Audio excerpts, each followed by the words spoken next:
अल अक्सा मस्जिद में हिंसा के बीच ईरान का बड़ा एक्शन। ईरान ने बुलाई ओआईसी देशों की बैठक, जल्द हो सकती है ओआईसी देशों की बैठक।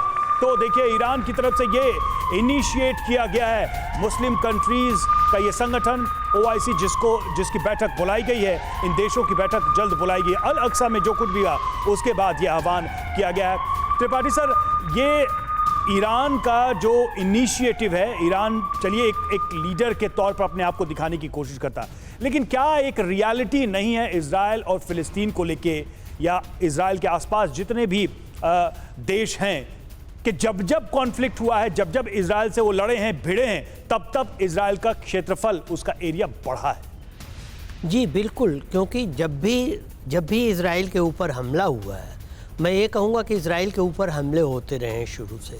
क्योंकि इजराइल एक नई कंट्री के तौर पर जब 1948 में वो ब्रिटेन ने छोड़ दिया और एक नई कंट्री बना, उस वक्त दूसरे और अरब देशों ने, उनके पड़ोसी देशों ने उसको मान्यता नहीं दी और इजराइल को नेस्तनाबूद करने की कोशिशें होती रहीं, कई बार बड़ी, कई बार छोटी, और ये अक्सर होती रही हैं। अब इजराइल के डिफेंस सिस्टम इतना अच्छा है, हमारे डिफेंस एक्सपर्ट ज़्यादा बता पाएंगे, कि जब भी हमले हुए हैं उन्होंने न सिर्फ नाकामयाब किया है उन हमलों को, बल्कि आगे कुछ और भी क्षेत्रफल लिए हैं। अब यहाँ पर ईरान अगर इनकी ओआईसी की बैठक बुला रहा, तो ये बैठक जो इन एनी केस मई में होनी थी, 10 मई या 15 मई को, जब सीरिया के असद अल बशर भी इसमें शामिल होने वाले थे कितने दिनों के बाद।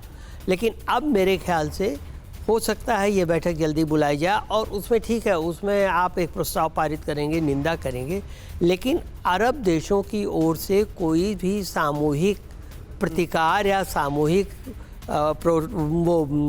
हमला नहीं हो। क्या ये माना जाए कि अरब वर्ल्ड जितना डिवाइडेड है, उतना ही लाभ या फायदा इजराइल को है? देखिए, इसमें कोई डाउट नहीं है। जो त्रिपाठी सर ने बोला है कि मैं उसको एक पीछे ले जा रहा हूँ। आप इस्लामिक वर्ल्ड की एक बैठक कर लीजिए, क्या होगा? आप सब मिलकर अटैक करेंगे? आप अटैक नहीं करेंगे। दैट मीन्स व्हाट, कि आप डिप्लोमेटिकली ये बोलेंगे कि जी आपने ये अच्छा नहीं किया। चलिए, मैंने ये भी एक्सेप्ट कर लिया कि आपने अच्छा नहीं किया।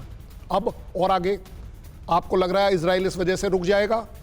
इजराइल का प्रॉब्लम है कि उस बेचारे को सरवाइव करना है, और उसने पिछले 30-40 साल में सीख लिया है कि सर्वाइवल का मतलब है बी स्ट्रॉन्ग। एक स्ट्रॉन्ग रिस्पॉन्स देनी है उसे मालूम है कि फिलिस्तीनियंस का साथ कौन दे रहा है। ये लड़ाई फिलिस्तीनियंस से नहीं कर रहा है, इजराइल अपने सर्वाइवल के लिए लड़ाई कर रहा है। ये लड़ाई है ही नहीं, ये कॉन्फ्लिक्ट है कि आप मुझे एग्जिस्ट नहीं होने दोगे। आप अगर कल कर भी लेते हैं, मुझे आप एक बात बताइए कि इस्लामिक वर्ल्ड एक डिसीजन ले लेता है कि चलिए जी हम भी यूएस की तरह इकोनॉमिक ब्लॉकेड लगाएंगे, लगा लीजिए। आप वैसे इजराइल को क्या दे रहे हो? आप मुझे बता दो। आप में से कोई भी आगे बढ़कर इस लड़ाई के अंदर नहीं पार्ट लेगा, ये गारंटेड है, ये एक्सेप्टेड है, ये एक नॉर्मल ये भी तो सच है सर कि अमेरिका को भी नाराज करने की एक बात है कि कौन अमेरिका को नाराज करना चाहेगा। ओ यस, डेफिनेटली बहुत इंपॉर्टेंट बात है ये, क्योंकि ये जो एक प्लेयर है ना अमेरिका, ये जो बिहाइंड द कर्टन गेम खेल रहा है, ये किसी को नहीं दिख रहा, ये दिखता ही नहीं है, ये इन विजिबिलिटी के बियॉन्ड है, ट्रांसपेरेंट है। इट इज लाइक वाटर, कि वो जहां फ्लो कराएगा लड़ाई उधर को फ्लो होगी, बिल्कुल, लेकिन वो सामने कभी नहीं आएगा।